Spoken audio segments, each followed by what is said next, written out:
You want people to notice you, to appreciate you, to acknowledge that you matter. But the moment attention actually arrives, something inside you tightens. Your chest feels exposed. Your mind starts scanning for mistakes. And suddenly, the thing you wanted feels dangerous, so you shrink back. You downplay yourself. You disappear just enough to feel safe again. Which raises a strange question. Why would your brain crave attention and fear it at the same time? The answer isn't about confidence. It's about how your brain learned what being seen really means. And that story usually started much earlier than you think. You might notice this pattern in small moments. Someone compliments your work. Your first instinct is to deflect. It wasn't a big deal. Anyone could have done it. Or maybe you post something online, and then keep checking the reactions. Part of you hopes people respond. But when they do, a different part of you suddenly feels uncomfortable. Like you revealed too much.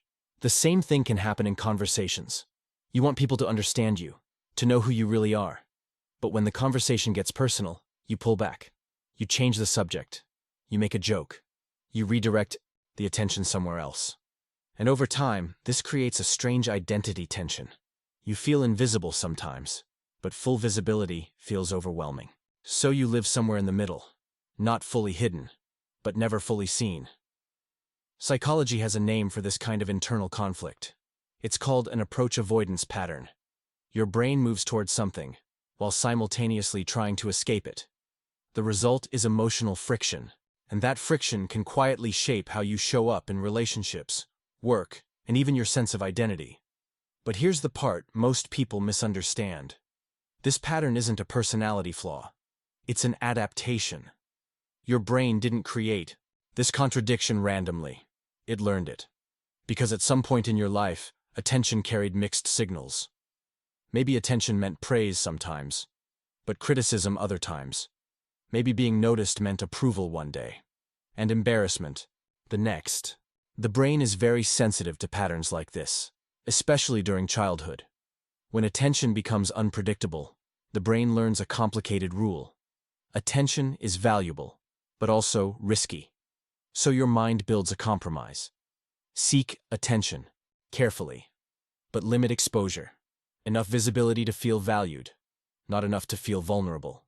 And once the brain learns that strategy, it tends to keep using it, even long after the original environment is gone, which leads to the deeper mechanism behind this pattern. Inside your brain, there are two systems quietly negotiating. One system is driven by dopamine. Dopamine is the brain's motivation signal. It pushes you toward things that might bring reward, approval, recognition, belonging. This is why attention feels good.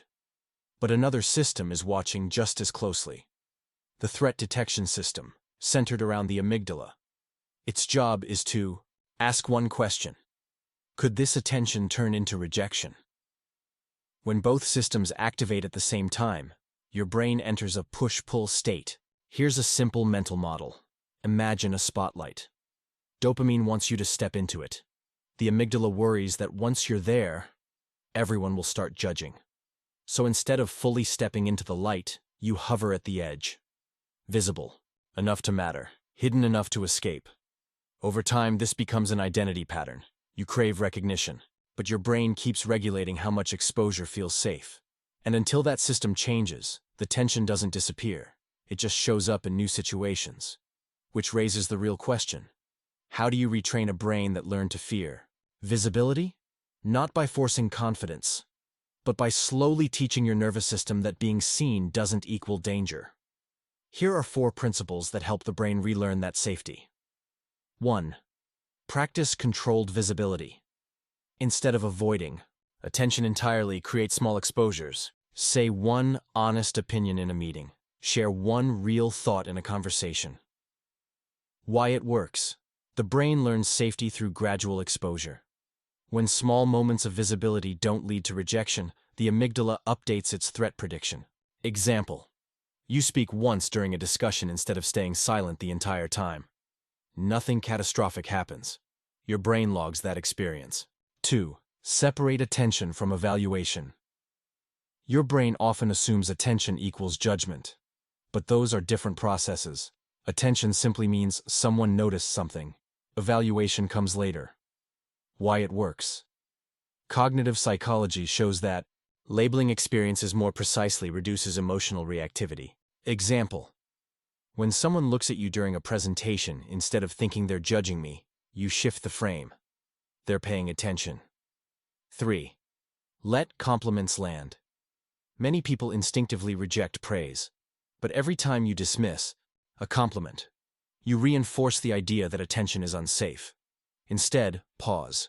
Just say, "Thank you." Why it works. Accepting positive feedback strengthens the brain's reward pathways, helping dopamine associate visibility with safety rather than threat. Example: someone says your work helped them. You resist explaining it away. You simply acknowledge it. 4.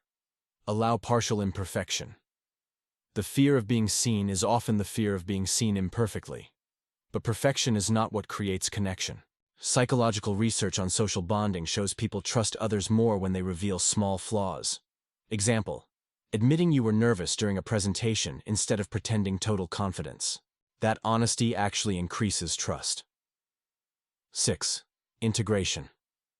If you step back, the entire pattern becomes simpler. Your brain learned that attention was both reward and risk, so it built a system to manage exposure. Not too much, not too little. Just enough to survive socially. But the world you live in now might not require that same protection. So the goal isn't forcing yourself into the spotlight, it's slowly adjusting the dimmer switch of visibility, a little brighter over time, until attention stops feeling like danger and starts feeling like something ordinary. 7. Quiet, empowering close. The strange truth is this: most people walking through life are not afraid of attention. They're afraid of what attention might reveal. But being seen doesn't mean being judged, and it doesn't require perfection. Sometimes it just means allowing yourself to exist, without constantly stepping back into the shadows. And the moment your brain learns that visibility is safe, you may realize something surprising. You never actually hated being seen. You just wanted to feel safe while it happened.